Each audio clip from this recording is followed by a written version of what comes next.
स्टापू खेलती थी, ये करती थी, मेरे पिताजी को रोक के सुनाए। भूपेश बघेल जी आत्मविश्वास खो चुके हैं।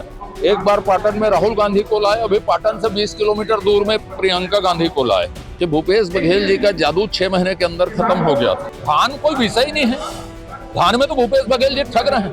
धान सड़ाया गया, चावल बना के 700 रुपये में बेचा गया। इस समय हमारे साथ मौजूद हैं छत्तीसगढ़ के कद्दावर नेता अजय चंद्राकर जी, जो आरोप पत्र समिति के संयोजक भी हैं और पूर्व के विधायक भी हैं। आइए हम उनसे कुछ बात करते हैं। महिला आरक्षण विधेयक जो पास हुआ है, उसके बारे में छत्तीसगढ़ के नेताओं का कहना है कि चुनावी लाभ लेने के लिए किया गया है। ऐसा है, चुनावी लाभ लेने के लिए किया है तो उनको विरोध करना था सदन के अंदर।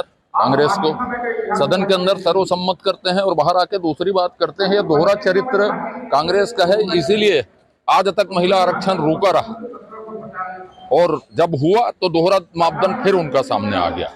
प्रियंका गांधी जी अभी छत्तीसगढ़ आई हुई थी, उसे किस परिप्रेक्ष्य में देखते हैं? छत्तीसगढ़ में तो संस्मरण सुना के गई हैं। वो पित्तुल खेलती थी, स्टापू खेलती थी, ये करती थी, मेरे पिताजी को रोक के सुनाए, ऐसा वैसा।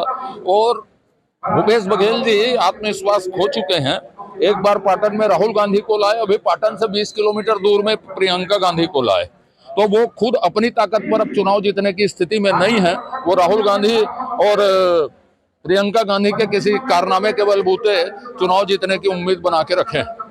ये भारतीय जनता पार्टी परिवर्तन यात्रा निकाल रही है। आने वाले 2023 के चुनाव में क्या परिदृश्य होगा, क्या तस्वीर? परिदृश्य में आपको बता दूं कि भूपेश बघेल जी का जादू 6 महीने के अंदर खत्म हो गया था। लोकसभा में रिकॉर्ड तोड़ 56% मत पाकर भारतीय जनता पार्टी 11 में से 9 संसदीय क्षेत्र जीती थी और विधानसभा वार आप गिनेंगे तो 75 से ऊपर सीटों में भारतीय जनता पार्टी बढ़त में थी।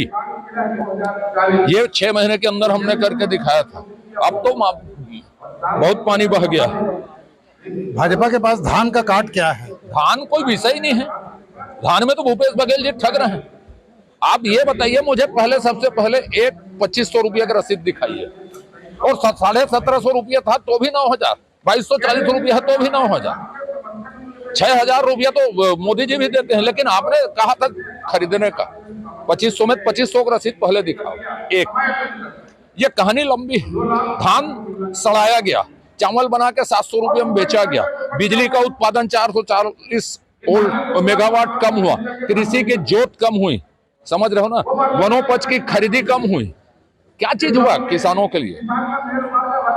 बिजली के दर 3 बार बढ़ा दिए गए। तो सिर्फ धान खरीद रहा हूं करके तो आप प्रोपोर्शनेटली रेट नहीं दे रहे हैं, 2500 में नहीं खरीद रहे हैं। आपको किसी ने नहीं कहा था दान राशि दीजिए, आपके घोषणा पत्र में भी नहीं था। और यदि दे रहे हैं तो प्रोपोर्शनेटली देना चाहिए आपको।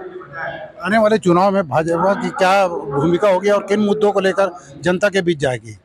साहब, अभी तो एक ही मुद्दा है कि देश का एकमात्र राज्य है जहां आईएएस, इंडियन टेलीकॉम के अफसर, राज्य सेवा के अफसर, बड़े बड़े उद्योगपति वसूली करने, करप्शन के लिए जेल में और कई लोग जेल जाने कतार में है, समझ रहे हैं ना।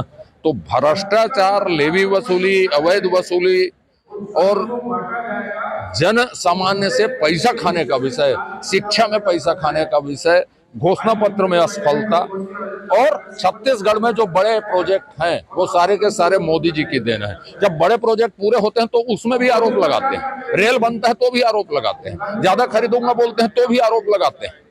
तो ये आरोपी लगाने का काम कर रहे हैं। छत्तीसगढ़ के लिए ये बने ही नहीं है, छत्तीसगढ़ के लिए सरकार बनाए ही नहीं है। ये सरकार अपनी पार्टी को चलाने के लिए बनाए हैं और ये हमारा मुद्दा है कि जनता तक ले जाएंगे कि कांग्रेस सरकार और कांग्रेस पार्टी आपराधिक आय से चल रही है। ये थे अजय चंद्राकर, जिनका साफ कहना है कि आने वाले चुनाव में भारतीय जनता पार्टी मुखरता से भूपेश बघेल के भ्रष्टाचार का विरोध करेगी और यही सबसे बड़ा हथियार होगा। देवेंद्र मिश्रा, छत्तीसगढ़ तक, धमतरी।